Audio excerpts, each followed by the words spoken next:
రోమాపత్రిక 1వ అధ్యాయం 18వ వచనం.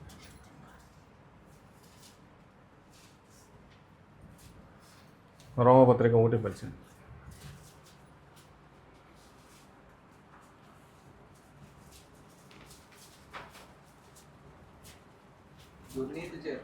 దుర్నీతి చేత సత్యమును అడ్డగించు మనుషుల యొక్క సమస్త భక్తిహీనత మీదను దుర్నీతి మీదను దేవుని కోపము పరలోకం నుండి బయలుపరుచుతున్నారు. అదిగోండి, దేవుని కోపము బయలుపరచబడతా ఉంది. దేని మీద? భక్తిహీనత మీద అన్నమాట.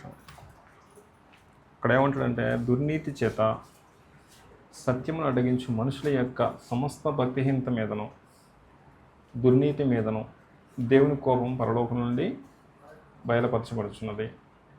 కాబట్టి మానవుని పతనం ఇక్కడ స్టార్ట్ అయిందనమాట. ఇందులో స్టార్ట్ అయిందంటే సత్యాన్ని అడ్డగించటం వల్ల.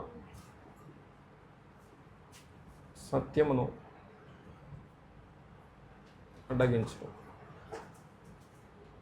అడ్డగించారు. ఏ సత్యం అడ్డగించారు వీళ్ళు? ఇక్కడ తీసారా? అందరూ బైబిల్ తీసారా? ఒకసారి చూడండి సార్ విల్సన్ గారు.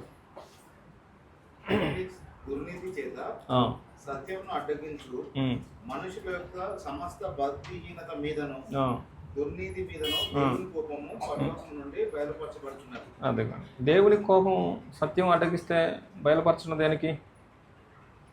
దేవుని కోపం దేని మీద బయలుపరచబడతా ఉంది? దుర్నీతి మీద, భక్తిహీనత మీద. ఓకేనా? ఈ దుర్నీతి భక్తిహీనత ఎందుకు వచ్చింది వాళ్ళకు? సత్యాన్ని అడ్డగించడం ద్వారా. ఈ సత్యం అడ్డగించడం అంటే, ఈ సత్యాన్ని అడ్డగించిన వాళ్ళకి దేవుని కోపం వచ్చేసింది అనమాట. సత్యాన్ని అడ్డగించినందుకు దేవుని కోపం వచ్చేసింది. అంతే కదా? ఏం సత్యం అడ్డగించారు వీళ్ళంటే, మొదటగా మానవుల పతనంలో దేవుడు జీవం గలవాడు అనే సత్యం అడ్డగించారండి. రెండవదిగా దేవుడు అక్షయుడు అనే సత్యం అడ్డగించారు. అక్షయుడు, నాశనం లేనివాడు. దేవుడు సజీవుడు. అంటే దేవుడు కూర్చున్నటువంటి సత్యము కోల్పోయారన్నమాట వీళ్ళు. అక్కడ స్టార్ట్ అయింది మానవుని యొక్క పతనం. ప్రతి మనిషి నిజదేవుణ్ణి అపార్థం చేసుకోవటం వల్ల మనిషికి పతనం స్టార్ట్ అయింది అనమాట అండి. కాబట్టి మానవుని పతనము సత్యాన్ని అడ్డగించడం. ఏ సత్యం అడ్డగించారంటే, ఇక్కడ రోమపత్రికలో చెప్పే సత్యం ఏంటంటే, దేవుడు జీవం గలవాడు అనే సత్యాన్ని అడ్డగించారు. దేవుడు అక్షయుడు అంటే ఆయనకు నాశనము లేనివాడు అనే సత్యాన్ని అడ్డగించారు. అడ్డగించి ఏం చేశారు వీళ్ళు? అడ్డగించి ఏం చేశారంటే, కింద చూడండి ఏమంటాడు, 22వ వచనం, 21 నుంచి చదవండి సార్. 21 నుంచి. మరియు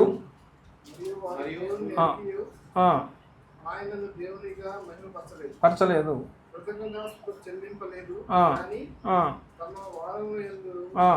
వ్యర్థులైరి. తర్వాత అది వారి అవివేక హృదయం ఏమైపోయిందంటండి? అంధకారం అయిపోయింది. ఒకటి సత్యాన్ని అడ్డగించారు వీళ్ళు. రెండోది, వాళ్ళు ఏం చేశారంటే వాళ్ళ హృదయాన్ని అంధకారం చేసేసుకున్నారండి.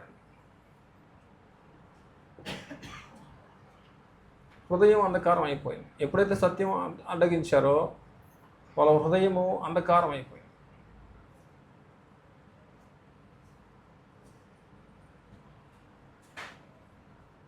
హృదయం అంధకారం అయిపోయింది.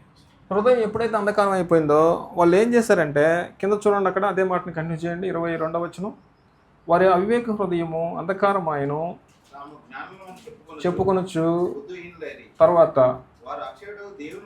అదిగో అక్షయుడకు దేవుని మహిమను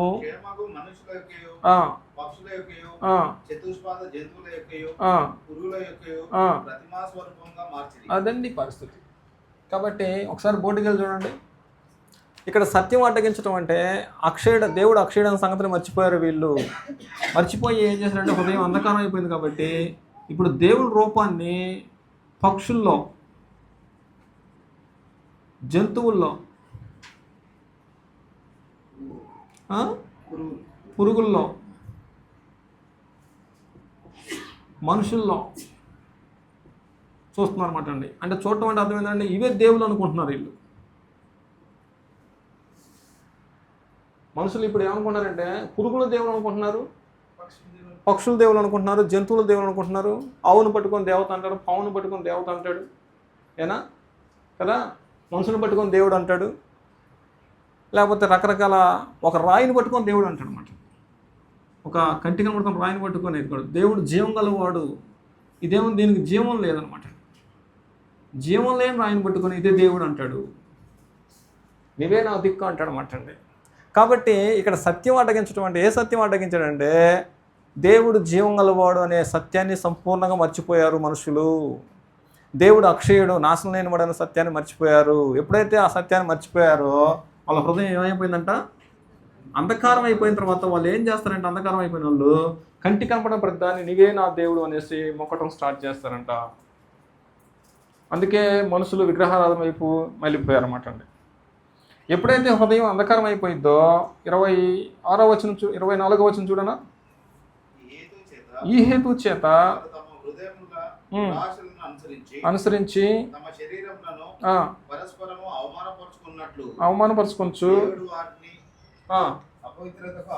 అపవిత్రతకు అప్పగించెను,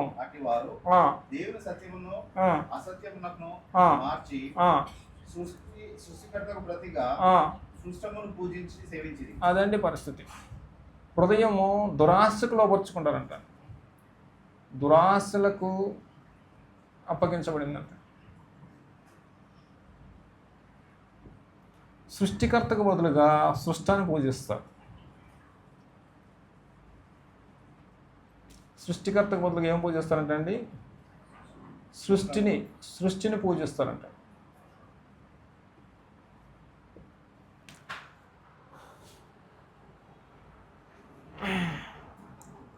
అతివారు దేవుని సత్యమును అసత్యమునకు మార్చి సృష్టికర్తకు ప్రతిగా సృష్టమును పూజించిరి అంటాడనమాట.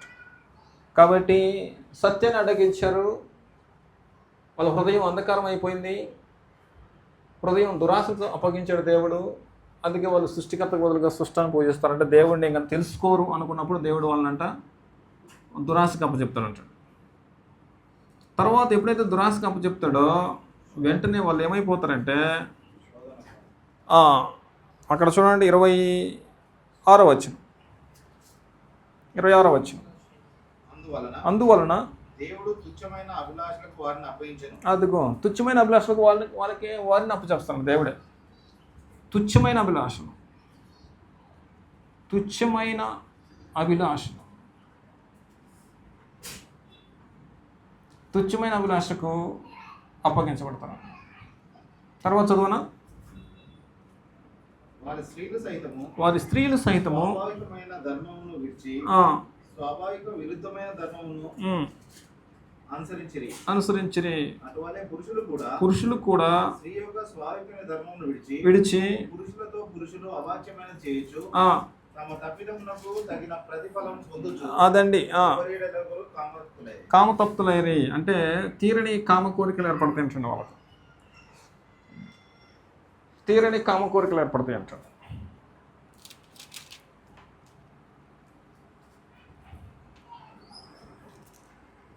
అటువలే పురుషులు కూడా స్త్రీల యొక్క స్వాభావికమైన ధర్మం విడిచి పురుషులతో పురుషులు అవాచ్యమైనది చేయొచ్చు, తమ తప్పిదమునకు తగిన ప్రతిఫలము వాళ్ళు పొందొచ్చు, ఒకరి ఒకళ్ళు కామతప్తులయ్యి అంటాడు.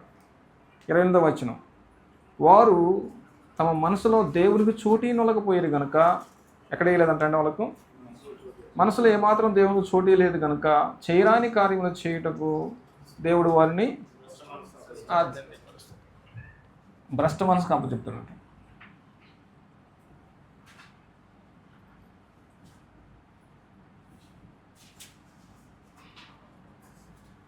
భ్రష్ట మనసుకు అప్పచెప్తారన్నమాట.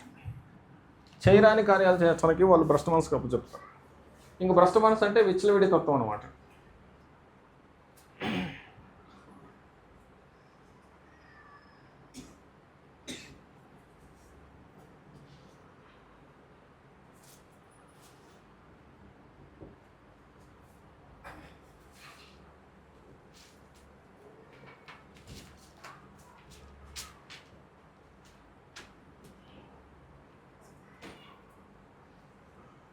వింటున్నారా?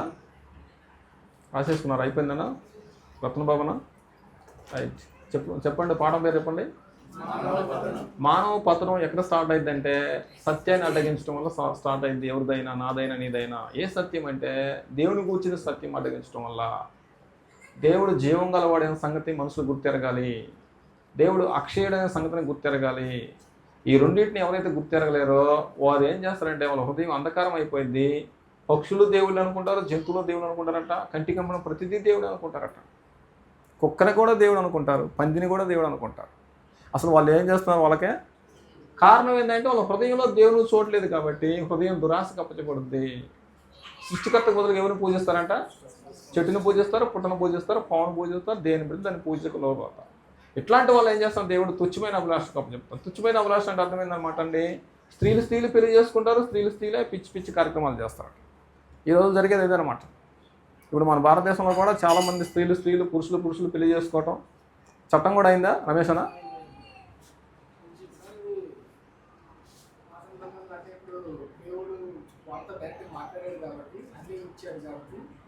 వాళ్ళు చూశారు, అయినా కూడా తప్పులు చేశారు. అవును, బొమ్మలు తయారు చేశారు, అన్నీ చేశారు. ఇప్పుడు వాళ్ళకి ఇంకా అసలు తెలియదు కాబట్టి వాళ్ళకి తెలిసే జ్ఞానమే లేదు. ఇంకా మరి ఆ పక్షుల్ని పూజ ఇవన్నీ పూజలు చేస్తారు. ఒకటేదంటే ప్రతాపన,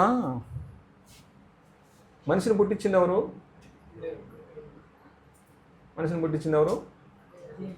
దేవుడు. దేవుడు మనిషిని ఎలా పుట్టించాడు? శరీరం ఇచ్చాడు, ఆత్మని. ఈ ఆత్మ ఎక్కడి నుంచి వచ్చింది? డైరెక్ట్గా దేవుని దగ్గర నుంచి వచ్చింది. ఆత్మలో ఏమని అనుకున్నాం మనం? మనస్సాక్షి ఉంది కదా. హృదయం నుంచి ఏమొస్తాయి అనుకున్నాం మనం? ఆలోచనలు వస్తాయి. మనసులో నుంచి మనస్సాక్షి ఏం చేస్తుంది? దోషారోపణ చేస్తుంది. ఈ దోషారోపణ చేసే మనస్సాక్షి ఏం చేస్తుందంటే, నువ్వు చెట్టు దగ్గర పోయినా, రాయి దగ్గర పోయినా, పక్షి దగ్గర పోయినా ఈ మనస్సాక్షి జీవం గల దేవుణ్ణి వెతకడానికే ప్రయత్నం చేస్తుందంట. అది ఇస్రాయేల్ ప్రజలైనా, హిందువులైనా, ముస్లిమ్స్ అయినా, నీ మనస్సాక్షి ఏం చేస్తుందంటే నిన్ను పుట్టించిన దేవుడు దాన్ని పెట్టాడు కాబట్టి దిక్చూసిలాగా ఎంతప్పటికీ ఇది జీవంగల దేవుని కోసమే తప్పిస్తుంది అంటండి. ఆ జీవంగల దేవుడు దొరికేంత వరకు ప్రతి వాళ్ళలో ఉన్న మనస్సాక్షి నెమ్మది పొందంట. అది పరిస్థితి. ఎప్పుడైతే దీనికి ఈయనకి కనెక్షన్ ఏర్పడుద్దో అప్పటికి దీనికి నెమ్మది వచ్చింది అనమాట అండి. అప్పుడు దాకా మానవుడికి నెమ్మది ఉండదు అనమాట. మనస్సాక్షి దోషారోపణ చేస్తూనే ఉండదు అప్పుడు దాకా. అందుకే మీకు ఒక సంగతి తెలుసు అనుకుంటాను. అబ్రహాము దేవుని నమ్మకమును ఏం చేసేవాడు? విగ్రహారాధికుడైన అబ్రహాము నిజదేవుని ఎలా తెలుసుకున్నాడు? మనస్సాక్షిని బట్టి తెలుసుకున్నాడు ఆయన. కాబట్టి నువ్వు విగ్రహారాధికుడు అయినా, నాస్తికుడు అయినా, హేతువాది అయినా, నీలో మనస్సాక్షిని పెట్టాడు దేవుడు. సముద్రంలో ఓడ చూసి ఒడ్డుకి ఎలాగైతే చేరుతుందో, మానవుని ఆత్మలో దిక్చూసి కాబట్టి ఇది జీవంగల దేవుడినే వెతుకుద్ది. ఆయన దొరికేంత వరకు వెతుకుద్ది, ప్రయత్నం చేస్తుంది. దాని మాట వెనక మనుషులు ఇలా తయారవుతారంట. చాలా మంది చెప్పేది కూడా ఏంటంటే, ఇప్పుడు విగ్రహాలని పూజిస్తున్నా కూడా మేము సమర్థించుకుంటారన్న. సమర్థత వచ్చింది ఇక్కడ ఏమంటే హృదయం అంధకారం అయిపోయింది అనుకోండి. హృదయం అంధకారం ఎప్పుడు అయిపోయిందో, కఠినం అయిపోయిందో సమర్థించుకుంటారు. మా తాత ఆయన పూజించాడు, మా నాన్న ఆయన పూజించాడు కాబట్టి మేము కూడా ఆయన పూజిస్తాం అంటే మనస్సాక్షి లోపల గద్దిస్తూనే ఉంటుంది. అబ్రహాం వాళ్ళ తాత విగ్రహారాధికుడు, అబ్రహాం వాళ్ళ నాన్న కూడా. కానీ అబ్రహాం యొక్క మనస్సాక్షి జీవంగల దేవుని వెతుకుతుంది. సీనాన్ని అర్థమవుతుందా? కాబట్టి నీ మనస్సాక్షి కూడా జీవంగల దేవుని వెతుకుద్ది. రోమపత్రిక 1వ అధ్యాయం అది చెప్తాడు. చూడండి, రోమపత్రిక 1వ అధ్యాయం 18 నుంచి చదవండి సార్ ఒకసారి కింద క్లియర్గా. దుర్నీతి చేత మనుషుల యొక్క సమస్త భక్తిహీనత మీదను దుర్నీతి మీదను పరలోకం నుండి బయలుపరచబడుచున్నది. తర్వాత ఎందుకంటే దేవుని గూర్చి విదేశమైనది ఏదో అది వారి మధ్య విశదమై ఉన్నది. దేవుడు అది వారికి విశదపరచెను. ఆయన అదృశ్య లక్షణములు అనగా ఆయన నిత్యశక్తియు దేవత్వమును జగదుత్పత్తి మొదలుకొని సృష్టింపబడిన వస్తువులను ఆలోచించుట వలన తేటపరచబడుచున్నవి కనుక వారు నిరుత్తరులై ఉన్నారు. నేను మొదట్లో ఒక పాఠం చెప్పాను, నేను గుర్తుందో లేదో, సుధాంశ్ గారు దేవుడు ఉన్నాడా అనే పాఠం చెప్పాను నేను, ఉందా? అందులో దేవుడు ఉన్నాడు అనటానికి కొన్ని ఆధారాలు చెప్పాను అనమాట. ఆ ఎవిడెన్స్ అన్నీ కూడా నీకు దేవుడు అని చూపిస్తుంది కదా.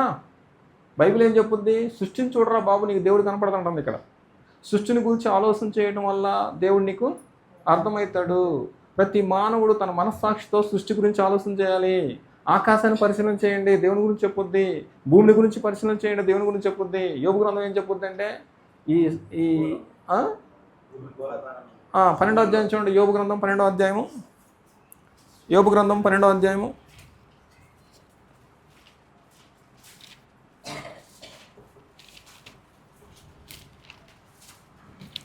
యోబు గ్రంథము 12వ అధ్యాయము 8వ వచనం. భూమిని గురించి ధ్యానించిన ఎడల 12వ అధ్యాయం 8వ వచనం చదువుతున్నాడా?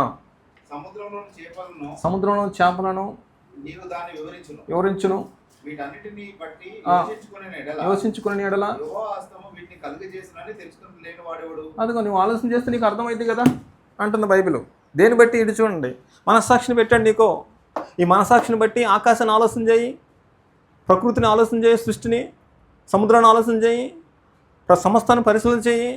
నీకేం చెప్పుద్దంటే జీవగల దేవుడు ఒక ఆయన ఉన్నాడు అనేసి నీ మనస్సాక్షి ఘోషిస్తూనే ఉంటుంది అనమాట. వాళ్ళ తాత విగ్రహారాధికుడు, వాళ్ళ నాన్న విగ్రహారాధికుడు, వాళ్ళ కుటుంబంతో విగ్రహారాధికుడు అయినా సరే అబ్రహాం యొక్క మనస్సాక్షి ఏం చేస్తుందంటే ఇదంతా కాదు, జీవంగల దేవుడు ఎవరో ఉన్నారనే తపంతోనే ఉండిపోయాడు. అందుకు దేవుడు ఆయనకి మార్గాన్ని చూపించాడు అనమాట. అదనమాట నా పరిస్థితి. అందుకే గ్రంథంలో ఏమంటాడంటే, ఇది కీర్తన గ్రంథం 25వ అధ్యాయం 12వ వచనం చూడండి సార్. కీర్తనలు 25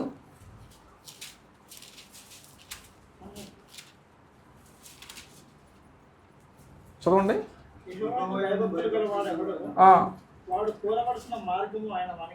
బోధించును.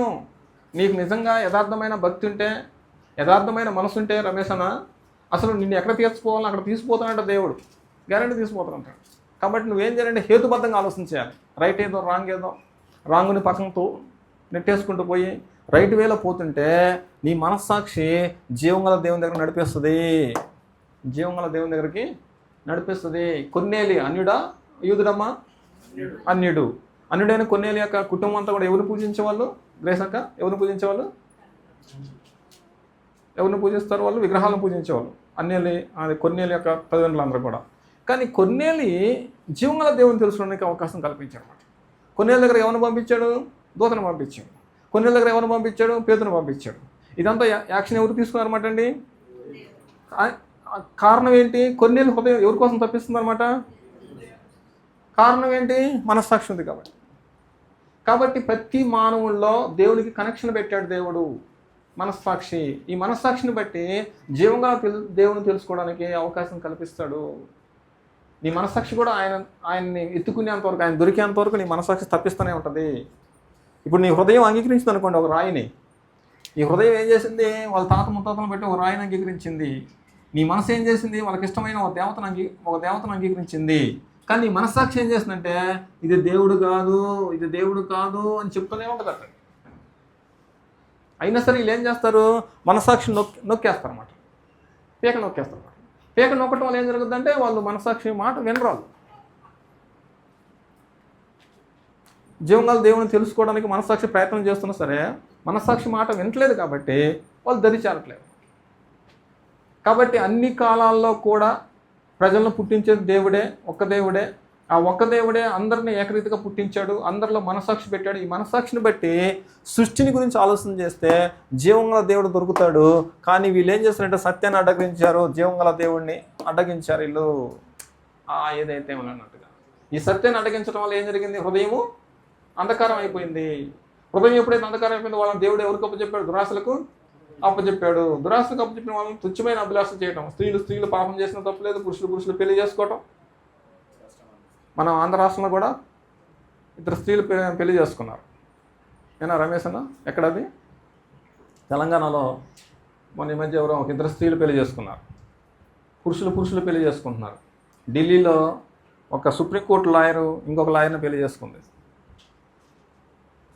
చట్టబద్ధం చేసేసారన్నమాట అండి. దేవుడు పురుషుడి కోసం ఎవరిని చేశాడు?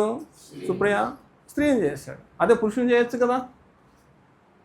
చూడండి, మనిషి భ్రష్ట మనసుకు అప్పచెప్తే వాడు ఏం చేస్తాడో వాళ్ళకి తెలియదు అంటాడు. రోమపత్రిక 1వ అధ్యాయం చూడండి ఏం చెప్తాడు. రోమపత్రిక 1వ అధ్యాయం 28వ వచనం.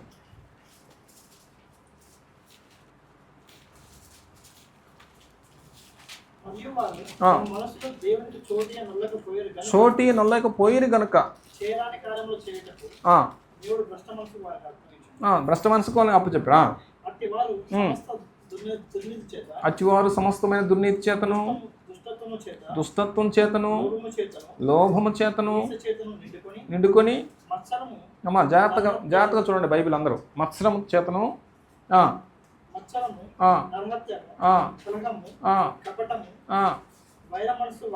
వైరమను వాటితో నిండిన వారై కొండగాండ్రును,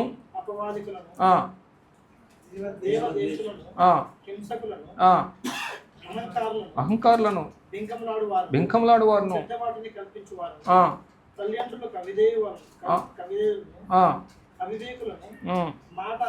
తప్పువారును, రహితులను, నిర్దయులు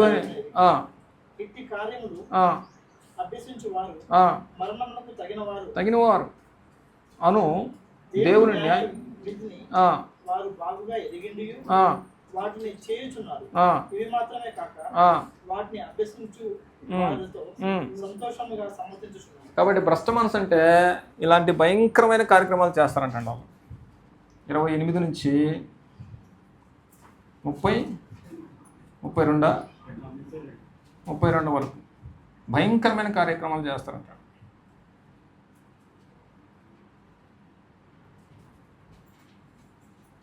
భయంకరమైన కార్యాలు చేస్తారు. వాళ్ళకి ఏం చేసినా తప్పు అనిపించింది అంటాడు.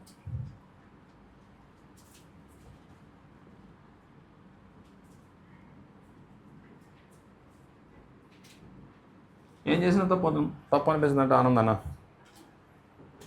అది భ్రష్ట మనసు అంటే. మీకు మాట చెప్పమంటారా? సౌలు మహారాజు ఫస్ట్లో ఏం చేశాడు విల్సన్ సార్? సౌలు మహారాజు ఎప్పుడైతే రాజు అయ్యాడో, రాజు అయిన మొదటి రోజులు ఆయన చేసిన మొట్టమొదటి కార్యం ఏంటంట? గుర్తుందా? చెల్లంగి వారిని పంపించేసి అసలు ఊళ్ళో దేశంలోనే ఉండకుండా కొంతమందిని చంపించాడు, కొంతమందిని గెట్టేస్తాడు. ఓకే, జాగ్రత్తగా వినండి. అదే సౌలు మహారాజు లాస్ట్ మినిట్లో వాళ్ళ దగ్గరికి పోయి వాళ్ళ పాదాల మీద పడ్డాడు. గుర్తుందా? కారణం ఏంటి? భ్రష్ట మనసు. అతను దేవుని సత్యాన్ని అడిగించాడు, హృదయం అంధకారం అయిపోయింది, హృదయం దురాశలో పడిపోయింది, తుచ్చమైన అభ్యాసంలో పడ్డాడు. చివరికి భ్రష్ట మనసుకు వచ్చేసాడు. ఆ కర్ణపిశాసి కాళ్ళ దగ్గర పోయి పడిపోయాడు అన్నమాట. చివరి ఫస్ట్లో ఎవరినైతే త్రోసేసాడో, ఎవరినైతే చంపించాడో, పాల్ద్రోడాడో వాళ్ళనే అర్జించాడు అన్నమాట. భ్రష్ట మనసు వచ్చిన వాళ్ళు ఏం చేస్తారో వాళ్ళకే తెలియదు. అదనమాట. ఇందా నేను చెప్పాను కదా, తల్లిని చూడడం, చెల్లెని చూడడం అనమాట. తప్పు అనిపించదు వాడికి అసలు. ఇంకా అంటే వాడు అనుకున్నది జరగాలి. వాడు కర్ణపిశాస, చెల్లం కూడా, మంత్రం కూడా, అదంతా అనవసరం. నాకు ఇప్పుడు కావాలి సమాచారం. దేవుడు సైలెంట్ అయిపోయాడు ఒక పక్క నుంచి. ఎందుకంటే వాడు భ్రష్టుడు అయిపోయాడు కాబట్టి. దేవుడు ఏ రూట్లో కూడా ఆయన సమాధానం ఇవ్వట్లా. ఇప్పుడు ఆయనకి సమాచారం కావాలి. సమాచారం కావాలంటే ఏం చేయాలి? ఏదో ఒకటి అనేసి అక్కడ పోయాడు అనమాట. కాబట్టి భ్రష్ట మనసు వచ్చినవాడు ఎక్కడికి పోతాడంటే అంత భయంకరంగా తయారైపోతాడు. ప్రతకున్నా దేవుడి నుంచి వేరైపోతే మనిషి పరిస్థితి భయంకరంగా తయారైంది అనమాట. అది పరిస్థితి. ఆ విధంగా మానవులు పతనమైపోయారు. పోయే ప్రతి ఒక్కడు ఇదే సిస్టమ్ అనమాట. ఈ విధంగా అన్ని కాలాల్లో ఉన్న ప్రజలు, అన్ని కాలాల్లో ప్రజలు పతనం అయిపోతున్నారు అన్నమాట.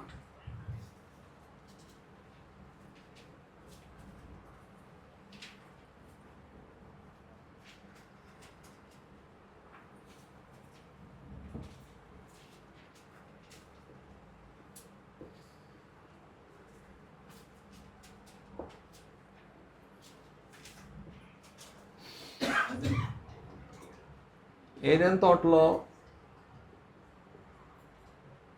తోటలో ఆదామవలు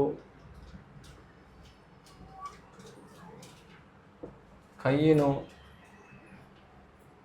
ఇదే పరిస్థితి అనమాట. తన సొంత తమ్ముడిని భ్రష్ట మనసుతో చంపడానికి వెనకడిగాడా ఆలోచన చేశాడండి? వెనకడిగేసాడా ఆలోచన చేశాడా? ఏమాత్రం ఆలోచన చేయలేదన్నమాట.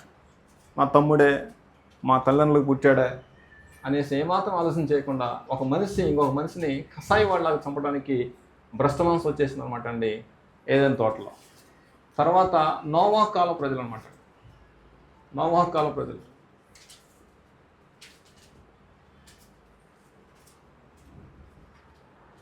నోవాహు కాల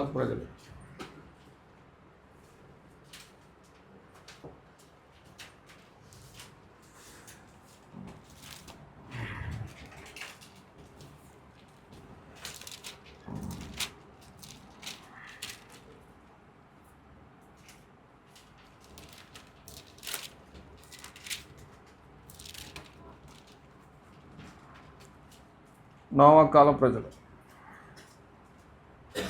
మత్తయి సువార్త 24వ అధ్యాయము 37వ వచనం.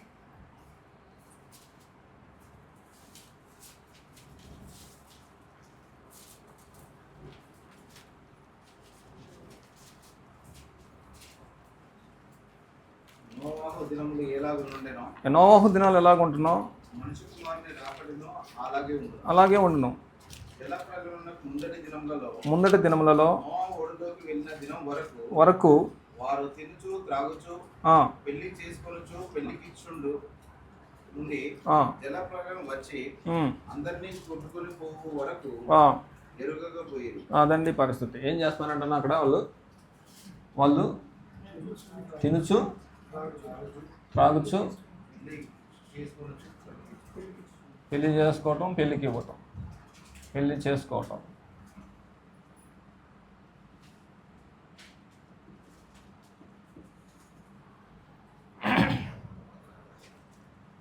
మత్తయి సువార్త 24:37, లూకా సువార్త 17, లూకా సువార్త 17వ అధ్యాయము 26వ వచనం నుండి.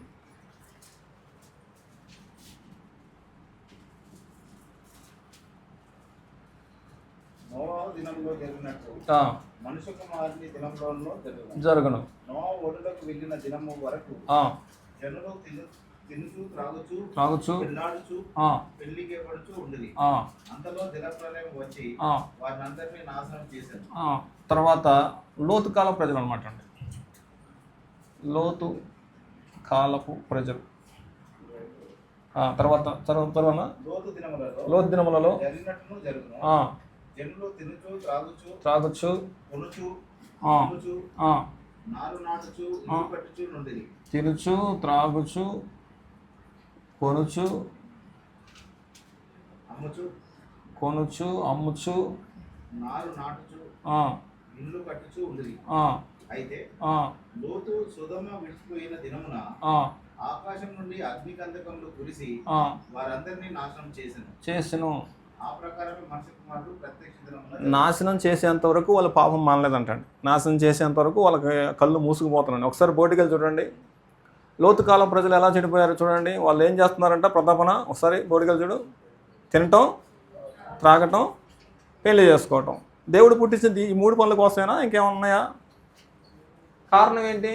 భ్రష్ట మనసుకు వచ్చారు కాబట్టి మేము తినటం, త్రాగటం, పెళ్లి చేసుకోవటం, పిల్లలకు అంటాం. ఈ 3 పనులు ఎవరు చేస్తారు? సీననా?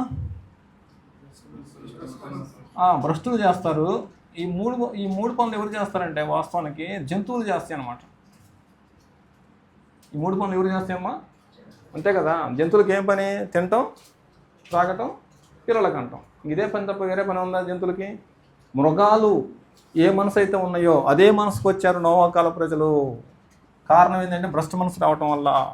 లోతు కాల ప్రజలు ఏం చేస్తారు? ఇంకా తినటం, త్రాగటం, కొనటం, అమ్మటం, నాటటం, ఇళ్ళు కట్టుకోవటం, పురుషులు పెళ్లి చేసుకోవటం. ఆ రోజు లోతు ఇంటికి వచ్చినటువంటి వాళ్ళు ఆడవాళ్ళు వచ్చారు, మగవాళ్ళు వచ్చారన్నా? దేవుని దూతలు వచ్చారు. ఏ రూపంలో వచ్చారు వాళ్ళు? రమేశన్న వాళ్ళు పురుషుల రూపంలో వచ్చారు. ఇప్పుడు వచ్చినటువంటి వాళ్ళని కావాలని పురుషులు వచ్చారు. ఈ పురుషులు వచ్చేసి ఎవరిని అడుగుతున్నారు? పురుషులను అడుగుతున్నారు. పురుషులు వచ్చి ఇప్పుడు లోతు ఏమంటాడు? అయ్యా ఇద్దరు ఉన్నారు, వాళ్ళని మీకు అప్పచెప్తానంటాడు. మీ కుమార్తెలు మాకొద్దు, మీ ఇంటికి వచ్చిన పురుషులే కావాలి నాకు అంటే వాళ్ళ మనస్సు ఎంత భయంకరంగా తయారైందో చూడండి. మీ ఇంటికి వచ్చిన పురుషులే కావాలి. ఆనందన ఎవరు కావాలంటే వాళ్ళు పురుషులు ఏం చేసుకుంటారు? వీళ్ళు ఇప్పుడు మనసు ఆ విధంగా చెడిపోయిందనమాట. అదండి పరిస్థితి. కాబట్టి భ్రష్ట మనసు వస్తే వాళ్ళు ఏం చేస్తున్నారో వాళ్ళకి తెలియదు. తమ్ముడని చూడడు, కొడుకని చూడడు అనమాట. నరికేస్తాడు అంతే అనమాట. సొంత తండ్రిని రాయి పెట్టి కొడి చంపిన వాళ్ళు ఉన్నారు. సొంత తండ్రిని తల్లిని రోకల బండి తీసుకొని చంపిన వాళ్ళు ఉన్నారన్నమాట. వాడికి తెలియదు. వాడు అడిగితే 100 రూపాయలు అయినందుకు తల్లిని చంపేసాడు అంటాడు. కేవలం 100 రూపాయలు అయినందుకు. 100 రూపాయలు ఎంత? తాగటానికి 100 రూపాయలు ఇవ్వకపోతే రోకల బండి తీసుకొని సరితే తల్లి అంటే అక్కడ మైండ్ బదిలి చచ్చిపోయింది. కారణం ఏంటంటే వాడు భ్రష్టం అంటే వాడికి అనుకున్నది కావాలన్నమాట. ఆ స్పాట్లో 100, 10 రూపాయలు, 1,00,000 రూపాయలు కాదు, అనుకున్నది జరగాలి. జరగకపోతే చంపేస్తారన్నమాట. నోవా కాల ప్రజల పరిస్థితి అలాగే ఉంది. లోతు కాల ప్రజల పరిస్థితి అలాగే ఉంది. ఇశ్రాయేలు పరిస్థితి కూడా అలాగే ఉందన్నమాట. కొరింథీ మొదటి పత్రిక 10వ అధ్యాయం. కొరింథీ మొదటి పత్రిక 10వ అధ్యాయం.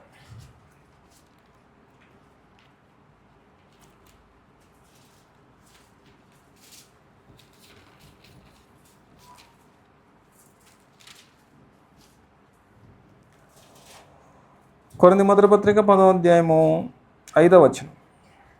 అయితే వారిలో ఉండకపోయారు కనుక అరణ్యంలో చచ్చిపోయారు.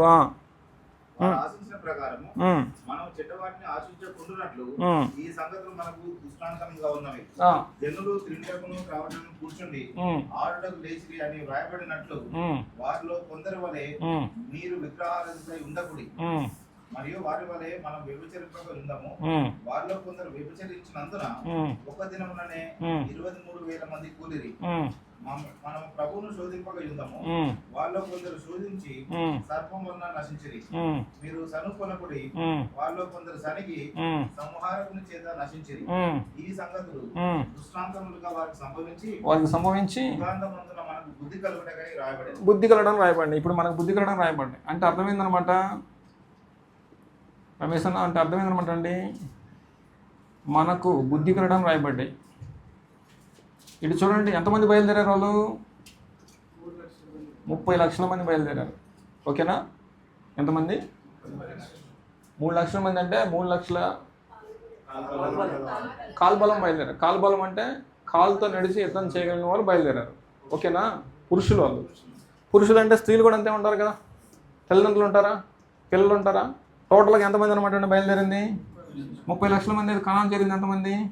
2. కారణం ఏంటంటే ఇదిగో ఇదంతా చేశారు. భ్రష్టులు అయిపోయి చివరికి దేవుని ఇందాక నువ్వు అన్నావు చూసావా, దేవుని కార్యాలు కల్లారా చూసినా సరే భ్రష్టత్వంతో వాళ్ళు ఈ పనులు చేశారన్నమాట. 30 లక్షల మంది బయలుదేరితే కాలం చేరింది 2. కాబట్టి ఇప్పుడు దేవుడు మనకి ఎందుకు రాయించాడంటే ఇదంతా విల్సన్ గారు, ఏదైనా తోట చూడండి, నోవా కాల పరిస్థితి చూడండి, లోతు కాల పరిస్థితి చూడండి, ఇశ్రాయేల్ పరిస్థితి చూడండి, మీరు కూడా అలాగే ప్రవర్తిస్తే మీకు కూడా అదే గతి పట్టుద్దనేసి బుద్ధి కలిగి జీవిస్తారనేసి ఇప్పుడు మన కోసం రాశాడంటాడు. పాత నిబంధన అందుకే చదవాలి మనం. పాత నిబంధన ఇప్పటికి కూడా ఎందుకు ఉంచాడంటే ధర్మశాస్త్రం కొట్టివేయబడిందా ఉందా? మరి అయినా సరే ఎందుకంటే బుద్ధి కలగడానికి. వాళ్ళకి సంభవించి యుగాంతమందున్న మనకు బుద్ధి కలగడానికై ఇవి రాయబడ్డాయి. దాన్ని చదువుకొని అదిగో వాళ్ళ నాశనం చేశాడు. నోవా కాల ప్రజలను దేంతో నాశనం చేశాడు సార్? జలప్రలయంతో. లోతుకాల ప్రజలను దేంతో నాశనం చేశాడు? అగ్నిగంధాలతో. వీళ్ళని ఎలా నాశనం చేశాడు? రకరకాలుగా నాశనం చేశాడు. ఎంతమంది బయటపడ్డారన్నమాట అండి. నువ్వు అలాగే ప్రవర్తిస్తే నీకు కూడా నాశనం తటస్థం. ఆగే ప్రసక్తే లేదు.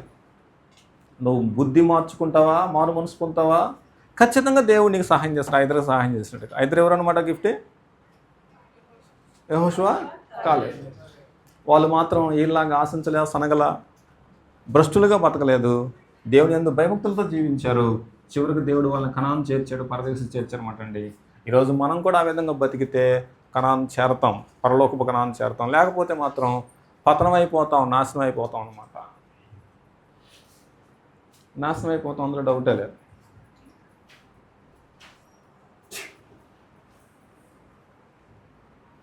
నేటి పరిస్థితి కూడా అలాగే ఉందన్నమాట అండి. ఇప్పుడు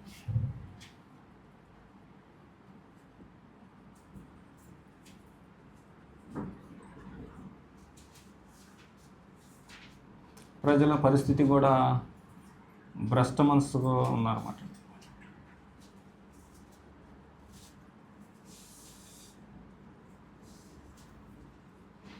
ఏ దేశం చూసినా ఏముంది, ప్రతి చోట భ్రష్ట మనసుతో కూడిన కార్యక్రమాలు జరుగుతున్నాయి. కానీ ఏమాత్రం మానవత్వంతో జరిగిన కార్యక్రమాలు. మన భారతదేశం భయంకరంగా తయారవుతుంది. భవిష్యత్తులో ఇంకెలా తయారైద్దో తెలియదు. అమెరికా చూసినా, ఆస్ట్రేలియా చూసినా, మరి ఏ దేశం చూసినా సరే ఇదే పరిస్థితి అనమాట. కారణం ఏంటంటే అపవాది అనేవాడు మనుషుల్ని భ్రష్టులుగా ఈడ్చి నాశనం చేస్తున్నాడు అనమాట అండి. కాబట్టి నమ్మి బాప్తిస్మం పొందినవాడు నమ్మని వానికి శిక్ష అంటుందన్నమాట అండి. బుద్ధి కలిగి జీవించామనుకోండి, మారు మనసు పొందితే రక్షణ, లేకపోతే నాశనం అయిపోతాం అనేసి బైబిల్ మనల్ని హెచ్చరిస్తుంది. అంటే ఇప్పుడు ఫ్యామిలీస్ 2 ఫ్యామిలీస్ కాదు, ఇద్దరే సార్. ఫ్యామిలీస్ అని కాదు, అక్కడ వాస్తవానికి కనాను చేరింది ఇద్దరే కదా, కాలేబు, యెహోషువ. అన్నాడు, మీరు ఎవరిని సేవిస్తారో సేవించారో నాకు తెలియదు, కానీ నేను నా ఇంటి వారు మాత్రం యెహోవానే సేవిస్తామన్నారు అనమాట అండి. కానీ గ్రంథంలో అక్కడ ఏమంటాడు, ద్వితీయోపదేశ కాండంలో ఏమంటాడంటే ఇద్దరే చేరారని మాట ఉపయోగిస్తారు. మెన్షన్ కూడా చేస్తారు, ఇద్దరు పేర్లు మెన్షన్ చేస్తారు మళ్ళీ. కాబట్టి వాళ్ళు ఏమైపోయారో మళ్ళీ రాయలేదు. సమూయేలు చూసావా, సమూయేలు చాలా మంచి భక్తుడు. ఏలీ చూసావా, ఏలీ చాలా భక్తుడు. కానీ వాళ్ళ పిల్లలు నాశనం అయిపోయారు. సమూయేలు కుటుంబం నాశనం అయిపోయింది. అలాగనమాట. కాబట్టి మెన్షన్ చేయలేదు. చేయనప్పుడు మనం మాట్లాడకూడదు అన్నమాట. ఏమన్నా రత్నబాబు అన్న ఇంకేమైనా డౌట్ ఉంది ఇందులో? మరి ఏం చేద్దాం? ఈరోజు డినామినేషన్ల పరిస్థితి ఇలాగే ఉంది, రాజకీయ నాయకుల పరిస్థితి అలాగే ఉంది, లోకస్తుల పరిస్థితి అలాగే ఉంది. క్రీస్తు సంఘం అని చెప్పుకుంటూ క్రీస్తు సంఘంలో కూడా 90% ఇలాగే ఉందన్నమాట. పేరు క్రీస్తు సంఘాలన్నీ క్రీస్తు సంఘాలు కాదు. క్రీస్తు సంఘాలంటే పరలోకరాజ్యం చేరాలంటే అదే కాలేబు, యెహోషువ లాగా ఒకటి వాక్యం ఉండాలి. వాక్యం అంటే సిద్ధాంతం ఉండాలి. రెండోదిగా పరిశుద్ధత ఉండాలన్నమాట. తెలుసునన్నా, జీవితం ఉండాలి. 2 కావాలి. కేవలం పరిశుద్ధత ఉన్న సిద్ధాంతం లేకపోయినా నష్టపోతారు. సిద్ధాంతం ఉండి అంటే బోర్డు క్రీస్తు సంఘం ఉండి జీవితం లేకపోతే నష్టపోతారు. 2 100% ఉండాలన్నమాట. 2 100% ఉండాలన్నమాట. అది పరిస్థితి. కాబట్టి పలానా బీజే నగర్లో ఉన్న క్రీస్తు సంఘం, లేకపోతే అంబేద్కర్ నగర్లో ఉన్న క్రీస్తు సంఘం బంగారు పక్షాలతో రాసినంత మాత్రం చేత పరలోక రాజ్యం చేరదు. ఏం కావాలంట సునీల్? ఏం కావాలి? 2 క్వశ్చన్లు వేసిన వాళ్ళు చెబుతావా? అడుగు క్వశ్చన్లు.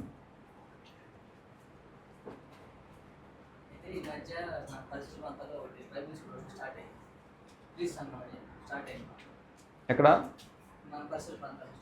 స్టార్ట్ అయింది? ఓకే, వాదం జరిగింది. మనము బాప్తిసం పొందినాక పరిశుద్ధాత్మ అనేది వరంగా పొందుతామని నేను అన్నాను. ఆయన క్రీస్తు సంఘమే, ఆయన దైవజనుడే. అది తప్పు, నీకు చెప్పినట్టు తప్పు, తప్పుడు బాధపడుతున్నా అని చెప్పాడు. ఓకే. రెండో క్వశ్చన్, మనం ఆరాధించేటప్పుడు యేసుక్రీస్తు ప్రభు గారు మనతో పాటు ఉన్నాడు. ఆయన పైకి వెళ్ళిపోయాడు, తండ్రి ఇప్పుడు కోసం కూర్చున్నాడు, ఆయన ఇక్కడ సంబంధం లేదు అసలు అని వాదించాడు. నేను ఆయన్ని ఖండించాను. మంచిది.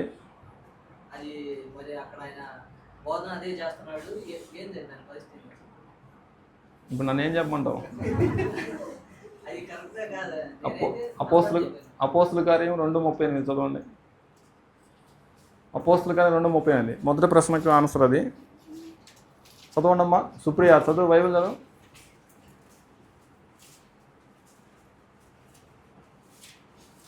అపోస్తుల కార్యం 2:38. పేతురు మీరు మారు మనసు పొంది, పేతురు గారు మాట్లాడుతున్నారు ఇక్కడ.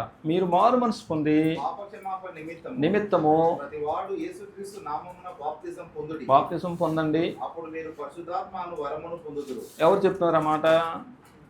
పేతురు చెబుతున్నాడు. పేతురు సొంతంగా చెబుతున్నాడు, పరిశుద్ధాత్ముడు చెప్పిస్తున్నాడు. పరిశుద్ధాత్ముడే చెబుతున్నాడు సునీల్ ఇక్కడ. పరిశుద్ధాత్ముడు డైరెక్ట్ చెప్పేది ఏంటంటే, మీరు మారు మనసు పొంది పాప క్షమాపణ నిమిత్తం బాప్తిసం పొందితే మీకు పరిశుద్ధాత్మని వరం వస్తాడు అనేసి డైరెక్ట్గా స్టేట్మెంట్ పరిశుద్ధాత్మ దేవుడే చెబుతున్నాడు, మనుషులు చెప్పట్లా. మరి ఆయన చెప్పిన దానికి వచ్చిన ఆధారం ఏడుంది? ఇక్కడ ఉందా? క్లియర్గా ఉందా? రెండో ప్రశ్న హెబ్రీ పత్రిక 2:10. హెబ్రీ పత్రిక 2:10, 11. 11 వచ్చిన చూడండి డైరెక్ట్గా. లేకపోతే హెబ్రీ పత్రిక 2వ అధ్యాయము 10, 11 వచ్చిన. ఎవరి నిమిత్తం సమస్తం ఉన్నవో, ఎవరి వలన సమస్తం కలుగుచున్నవో తెచ్చుండగా తర్వాత పరిశుద్ధపరచు వారికిని ఒక్కడే మూలము. ఒకటే అన్న దగ్గర నెంబర్ వేసాడు అన్న కింద. ఒక్కడే అన్నాడు కదా. ఒక్కడే అంటే ఇక్కడ యేసుక్రీస్తు అనమాట అండి. ఇది చూడండి నాకెళ్ళి. పరిశుద్ధపరచు వారికిని అన్నాడు అనమాట. పరిశుద్ధపరచువారు ఎవరు? పరిశుద్ధపరచువారు ఎవరంటే ఒక ఆయన తండ్రి, ఇంకొక ఆయన పరిశుద్ధాత్మ. వీళ్ళిద్దరూ పరిశుద్ధపరుస్తుంటారు మనుషులను. పరిశుద్ధపరచబడువారు ఎవరు? పరచబడువారు మనుషులు అనమాట అండి. ఓకే, పరచబడువారు మనుషులు. వీళ్ళిద్దరికి ఒకటే మూలం. ఎవరు అనమాట అండి?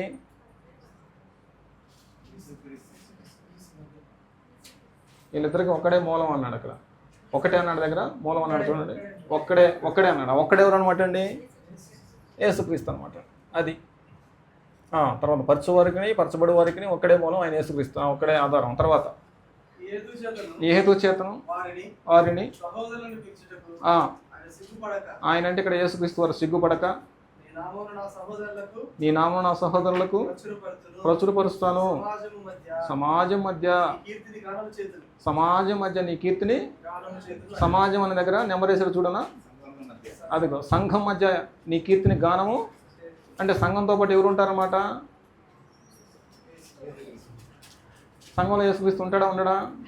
ఉంటాడనేసి ఎవరు చెబుతున్నారు మనకి? రమేష్ అన్న చెబుతున్నాడా? అక్కడ దేవుడు చెబుతున్నాడనా? మరి ఆయన ఎవరు లేడంటానికి? మనకు ఒకటి ఏంటంటే బ్రదరు, వచ్చిన ఆధారం కావాలి. ఏనా ప్రథమోపన? మనకేం కావాలి? గ్రంథం ప్రమాణమా, మాటలు ముఖ్యమా? పాస్టర్లు ముఖ్యమా, మాటలు ముఖ్యమా? సుధాంశ గారు, వాక్యం ముఖ్యం, గ్రంథం ముఖ్యం, బైబిల్ ముఖ్యం. బైబిల్లో లేకపోతే ఏది అంగీకరించొద్దు. బైబిల్ అన్నీ ఉండవమ్మా, తీసి పక్కన పెట్టవమ్మా అంటుంటారు కొంతమంది పాస్టర్లు. తీసి పక్కన పెట్టడానికి బైబిల్ ఎందుకు నీకు? తీసిన పక్కన పెట్టేకాడికి బైబిల్ ఎందుకు నీ చేతిలో? దైవ సంఘాన్ని పెట్టుకోవచ్చుగా బయట. నీకు ఇష్టమైన సంఘాన్ని పెట్టుకోవచ్చు కదా. ఇక్కడ బైబిల్ పట్టుకోవడం ఎందుకు? ప్రార్థన చేయడం ఎందుకు? ఈ కథ అంతా ఎందుకు? బైబిలే ఆధారం, బైబిలే ప్రమాణం. అపోస్తుల కార్యం 17:11 చూడండి ఏం చెప్తాడు.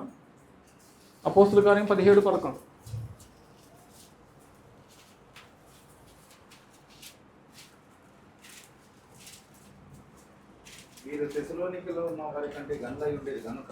ఇక్కడ బెరయలో నుండి వారు తెస్సలోనికలో ఉన్న వారి కంటే గనులై ఉండేది గనుక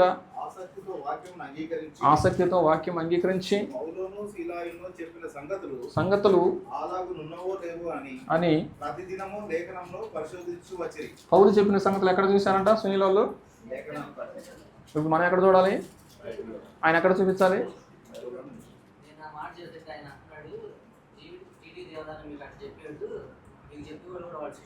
ఇప్పుడు నేను చెప్పింది జీడి గారు పోదా, బైబిల్ పోదా? కరెక్టే సార్, ఆయన అంటాడు కరెక్ట్. ఇప్పుడు నేను ఎక్కడ చూపించాను? జీడి గారి పుస్తకం చూపించానా, బైబిల్ చూపించానా నేను? మరి ఆయన ఎవరంగా అట్లా చెప్పానా? ఏదైనా రాజేశాను న్యాయంగా అక్కడ మాట్లాడతాడు. ఏనా రమేశనా?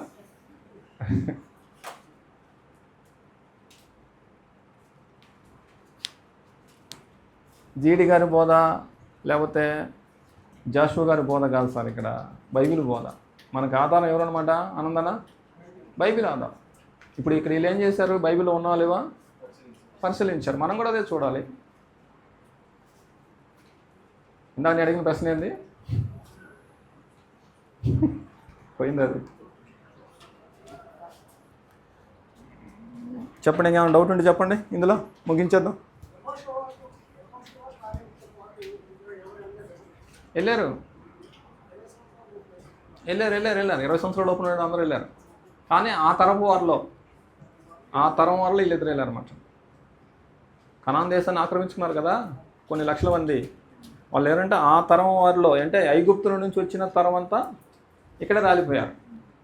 వాస్తవానికి ఇంకో మాట చెప్పమంటారా? వాళ్ళు ఎక్కడి నుంచి వచ్చి బయటకు వచ్చారు? వాళ్ళు ఐగుప్తు నుంచి బయటకు వచ్చారు. ఐగుప్తు నుంచి వీళ్ళకంటే ముందు కనానుకి కొంతమంది పోయి వచ్చారు. ఏగులు వారు పోయి వచ్చారు, పోలేదా? ఎన్ని రోజులు పోయి వచ్చారు వాళ్ళు? 12 మంది పోయారు. 12 మంది ఎన్ని రోజులు పోయి వచ్చారు వీళ్ళు? ఎన్ని రోజులు పోయి వచ్చారు వీళ్ళు? 40 రోజులు పట్టింది అనుకుందాం మనం. కానీ వీళ్ళకి ఎన్ని సంవత్సరాలు పట్టింది? 40 సంవత్సరాలు పట్టింది. కారణం ఏంటి? ఎందుకంటే వీళ్ళు అక్కడ పోకూడదని దేవుడు వీళ్ళని ఇక్కడెక్కడే తిప్పాడు అనమాట. నిల్సన్ గారు అంటే దేవుణ్ణి శోధించినటువంటి వీళ్ళందరూ కూడా ఇక్కడ చేరకూడదని వీళ్ళందరూ రాలిపోయేంతవరకు ఎక్కడెక్కడే తిప్పాడు అనమాట. కానీ వాస్తవానికి పట్టే కాలం అంతా డేస్లోనే ఉంటుంది. కానీ తిరిగింది ఎంత అనమాట? 40 సంవత్సరాలు. పంపించాలంటే పంపించగలడు ఆయన. కానీ వీళ్ళు చేరడానికి వీల్లేదు అనేసి వాళ్ళు రాలిపోయేంత వరకు వెయిట్ చేశాడు. కాబట్టి దుష్టులు ఈరోజు, భ్రష్ట మనసున్న వాళ్ళు ఈరోజు చేరడానికి వీల్లేదు, చేరంటాడు. ప్రకటన గ్రంథము 21వ అధ్యాయం 27వ వచనం. ప్రకటన గ్రంథం 21వ అధ్యాయం 27వ వచనం. గొర్రెపిల్ల యొక్క జీవ గ్రంథమందు రాయబడిన వారే దానిలో ప్రవేశిస్తారు కానీ నిషిద్ధమైనది ఏదైనను దానిని అబద్ధమైన దాన్ని జరిగించి వాడెవడైనను దానిలోకి ప్రవేశింపడు. అదండి పరిస్థితి. అసలు అడుగు పెట్టడం అనమాట. రేపు మన పరిస్థితి కూడా అంతే. నిషిద్ధమైంది, అబద్ధమైంది, అసహ్యమైంది జరిగించామా, బాప్తీసం తీసుకొని కూడా బోర్డు క్రీస్తు సంఘం ఉన్నా సరే నరకానికే పోతాం. క్రీస్తు సంఘం అని బోర్డు పెట్టుకొని వాక్యం చెప్పేవాడు తాగి వాక్యం చెప్తే, వ్యభిచారం చేస్తూ వాక్యం చెప్తే, పిచ్చి పనులు చేస్తూ వాక్యం చెప్తే పోయేది నరకానికే. సంఘ పెద్ద అని చెప్పుకుంటూ పిచ్చి పనులు చేసుకుంటూ ఇష్టం వచ్చినట్లుగా బైబిల్ని పక్కన పెట్టి నీకు ఇష్టమైతే పెత్తనం చేసామనుకోండి పోయేది నరకానికే. నోరు మూసుకొని బైబిల్ చెప్పినట్టుగా చేస్తావా, వాళ్ళు చేరినట్టుగా చేరతాం. పెత్తనాలు అవసరం లేదు మనకి, లేకపోతే పెద్దరికం అవసరం లేదు, లేకపోతే హోదా అవసరం లేదు. సైలెంట్గా పరలోకరాజ్యానికి చేరడానికి ఏది కావాలో అది నువ్వు సంపాదించుకుంటే చాలు, పరలోకానికి పోతావు. అదండి పరిస్థితి. కనాన్ చేరలేదు మోషే నాయకుడు, కానీ వీళ్ళు చేరారు. ఏనా రమేష్ అన్న అవేమో కదా. కారణం ఏంది? నాయకుడే చేరలేదు, కానీ వీళ్ళు అతనమాట. పాస్టర్లు చేరకపోయినా నువ్వు చేరాలని ఉద్దేశం ఉంటే మాత్రం ఏం చేయాలంటే పరిశుద్ధత, సిద్ధాంతం రెండు ఉండాలి, వాక్యం రెండు ఉండాలన్నమాట.